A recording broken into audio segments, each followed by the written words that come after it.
গল্পের ভুবনে সোহাগ মল্লিকের কলমে আজকের নিবেদন রক্তপিশাচের পুঁথি। আকাশের কোণে এক চিলতে মেঘ তলোয়ারের মতো বিঁধেছিল। পরক্ষণেই সেই কালচে ছায়া গ্রাস করল গোটা চরের মাঠ। পরেশ একলা হাঁটছিল। তার কাঁধের ঝোলায় তালপাতার পুঁথি আর একটা মরচে ধরা খুর। বাঁশবাগানের পাতাগুলো ফিস ফিস করে কিছু একটা বলছিল, যেন কোনো সাবধান বাণী। বাতাসের বেগ বাড়ল। বুনো ওল আর কচুবনের গন্ধে ভারী হয়ে উঠল চারপাশ। আচমকা একটা হুতুম প্যাঁচা মাথার ওপর দিয়ে ডানা ঝাপটে উড়ে গেল। পরেশ থমকে দাঁড়াল। সামনেই মন্মথ মণ্ডলের সেই পুরো ভিটে। ঝোপঝাড়ের আড়ালে ভিটেটা একটা মৃত পশুর কঙ্কালের মতো পড়ে আছে।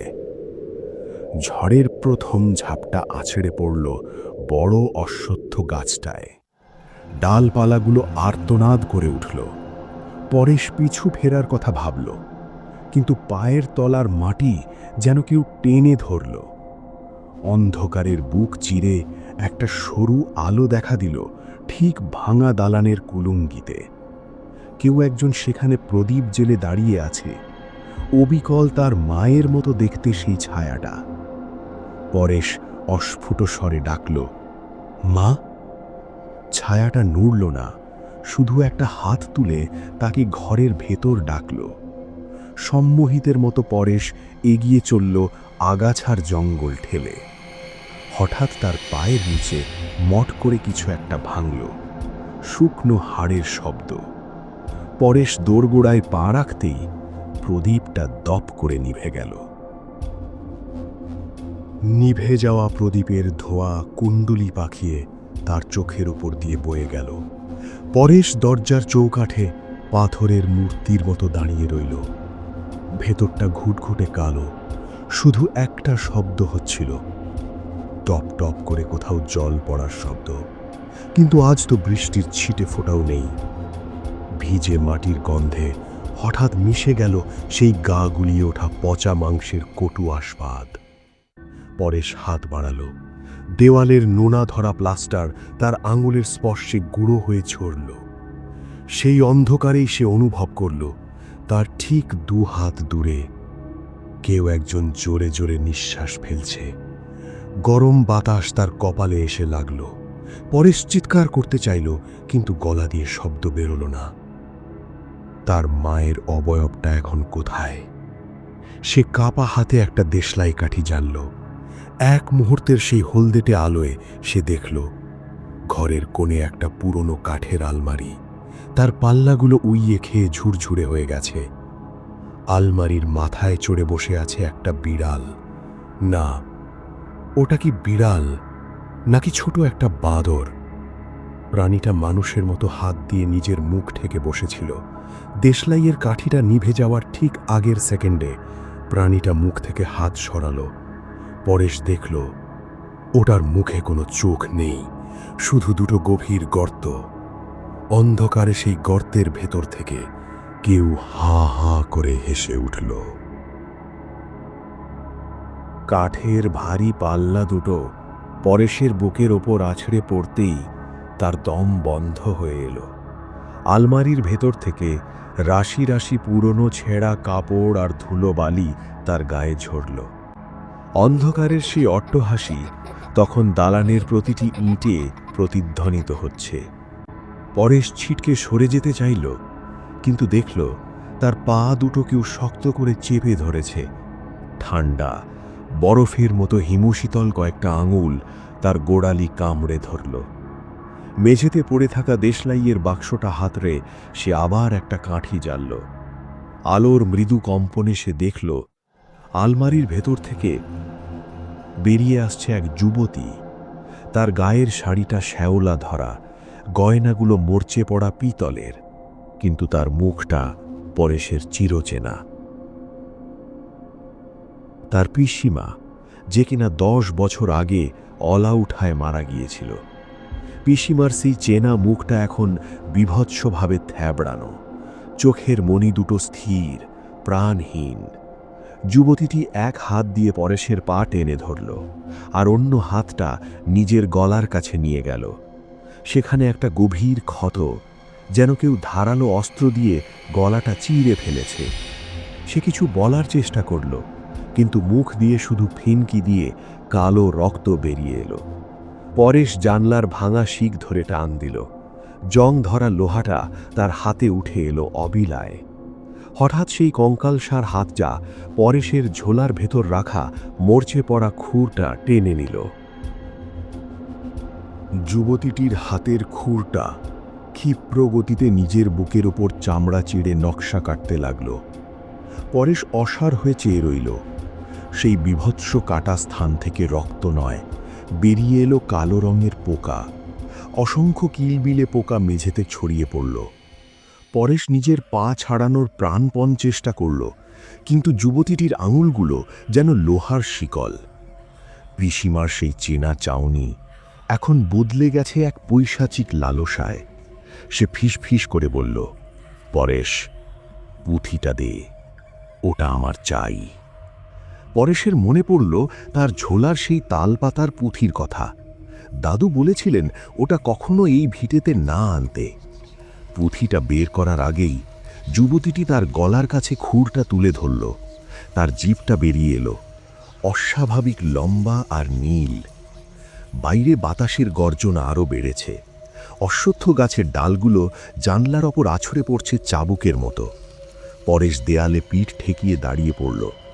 তার বাঁ হাতের আঙুলে সেই পোকাগুলো কামড়ে ধরল।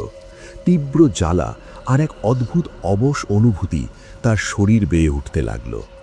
সে এক ঝটকায় জানলার ভাঙা শিকটা দিয়ে যুবতীটির হাতে আঘাত করল, কিন্তু সেখানে কোনো হাড় নেই, যেন কোনো শূন্যস্থানে আঘাত লাগল।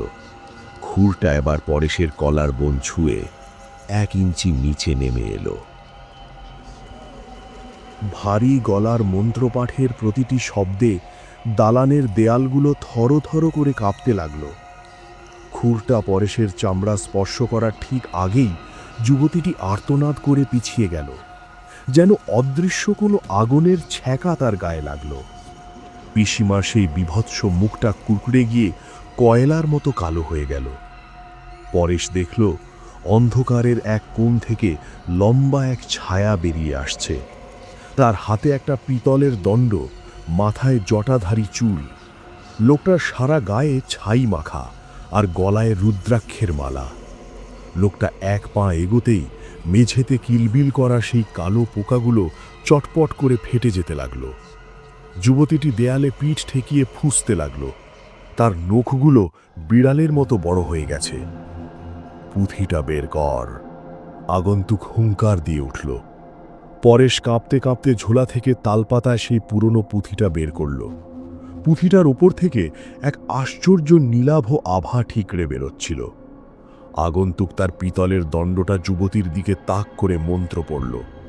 যুবতীটির শরীরটা হঠাৎ মোচড় দিয়ে বাতাসের মতো হালকা হয়ে গেল। সে জানলার ভাঙা শিক গলে বাইরের ঝড়ের অন্ধকারে মিলিয়ে যাওয়ার আগে পরেশের দিকে এক দীর্ঘ চাউনি দিয়ে গেল। সেই চাউনিতে ছিল এক আদিম তৃষ্ণা। আগন্তুক পরেশের সামনে এসে দাঁড়াল। লোকটার চোখের মুনি নেই, শুধু ধবধবে সাদা।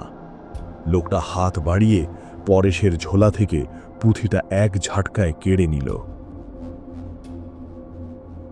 পুঁথিটা আগন্তুকের হাতে পৌঁছতেই এক বিভৎস আর্তনাদ দালানের ছাদ ফাটিয়ে দিল।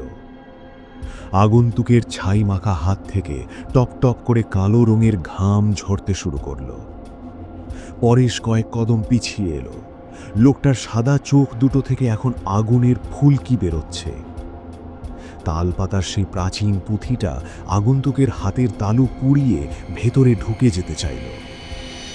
দাদু আমাকে সাবধান করেছিলেন, পরেশ অস্ফুট স্বরে বলল। আগন্তুক তার পিতলের দণ্ডটা মাটিতে ঠুকল। মেঝেতে একটা গভীর ফাটল দেখা দিল, যেখান থেকে পচা তেলের মতো ঘন তরল বেরিয়ে এলো। সেই তরল চুইয়ে ভিজে গেল পরেশের ধুতি।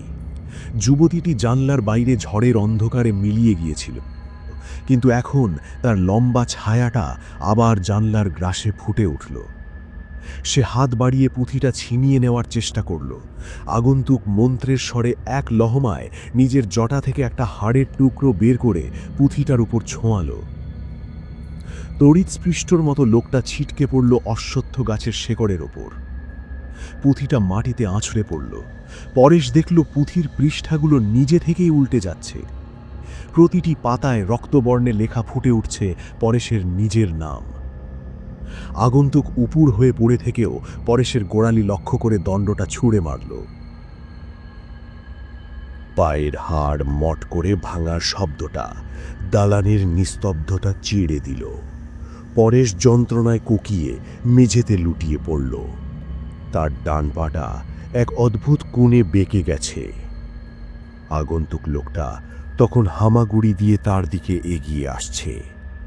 লোকটার গায়ের ছাই ধুয়ে গিয়ে নিচে বেরিয়ে আসছে কুচকুচে কালো চামড়া, যেন কোনো পুড়ে যাওয়া মানুষের দেহ। পুঁথিটা আমার রক্ত চায়। আগন্তুক তার ফাটা ঠোঁট দিয়ে অস্ফুট স্বরে বলল। পরেশ হাতের কাছে পড়ে থাকা সেই জানলার ভাঙা শিকটা খপ করে ধরল। তার চোখ ঝাপসা হয়ে আসছে। অন্ধকারের ওপার থেকে যুবতীটির হাসির শব্দ আবার ভেসে আসছে, তবে এবার সেটা অনেক কাছ থেকে। পিসিমার সেই ছায়াটা জানলা গলে আবার ভেতরে ঢুকে এলো। সে আগন্তুকের পিঠের ওপর চড়ে বসল। পিসিমার লম্বা নখগুলো লোকটার ঘাড়ের মাংস খুবলে ধরল। পরেশ দেখল আগন্তুক আর যুবতী দুজনেই এখন একে অপরের টুটি চেপে ধরেছে। তাদের লড়াইয়ের ঝাপটায় দালানের ধুলোবালি আর নোনা ধরা ইট খসে পড়ছে। পরেশ কোনো মতে ছেঁচড়ে পিছিয়ে গেল পুঁথিটার দিকে। পুঁথিটার পৃষ্ঠাগুলো এখন আর উল্টোচ্ছে না, একটা নির্দিষ্ট পাতায় এসে আটকে গেছে।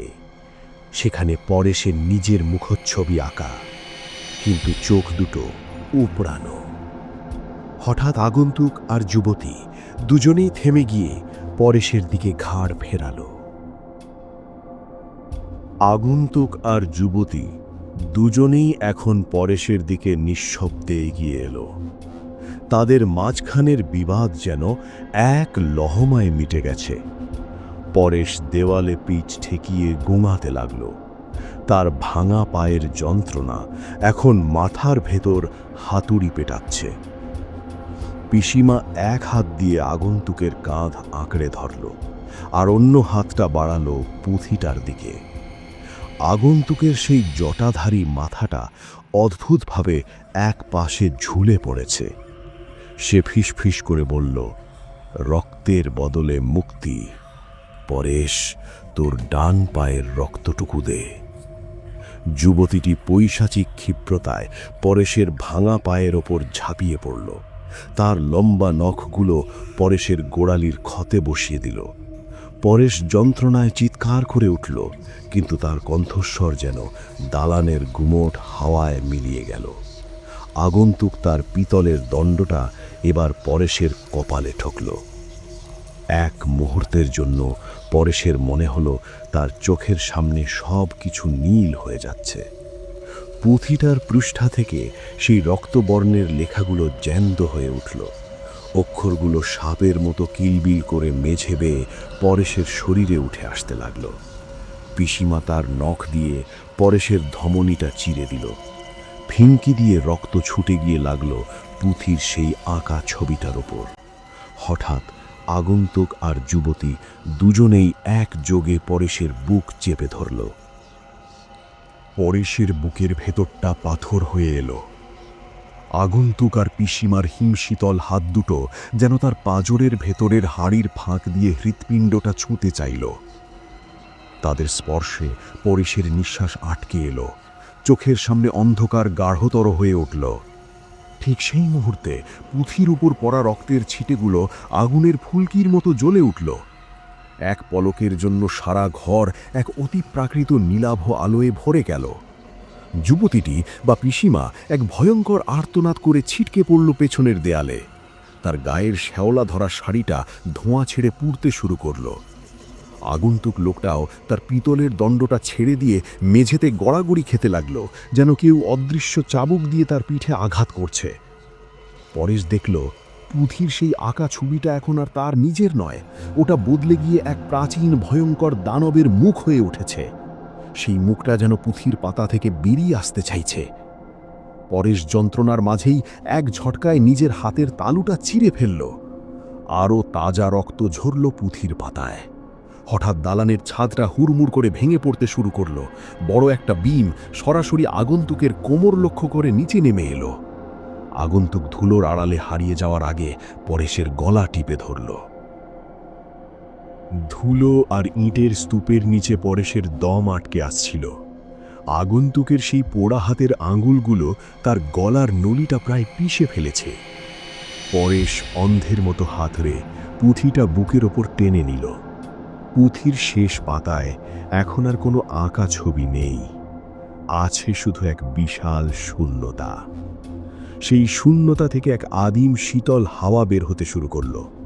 পিসিমার ছায়াটা শেষবারের মতো আর্তনাদ করে জানলা দিয়ে অশ্বত্থ গাছের মগডালে মিলিয়ে গেল। পরেশ তার শেষ শক্তি দিয়ে পুঁথিটা নিজের বুকের রক্তে মাখিয়ে সজোরে আগন্তুকের কপালে চেপে ধরল। এক তীব্র বিদ্যুৎ চমক আর বিকট শব্দে গোটা ভিটেটা কেঁপে উঠল। পরক্ষণেই সব নিস্তব্ধ। আগন্তুকের দেহটা ধোঁয়ার মতো মিলিয়ে গেল মাটির নিচের সেই ফাটলে। পরেশ দেখল দালানের ছাদ এখন আর নেই। মাথার ওপরে শুধু ছোড়ো মেঘের আনাগোনা। তার ভাঙা পাটা অদ্ভুতভাবে অবশ হয়ে গেছে, কোনো যন্ত্রণা নেই। সে উঠে দাঁড়ানোর চেষ্টা করল, কিন্তু দেখল সে আর মাটিতে নেই।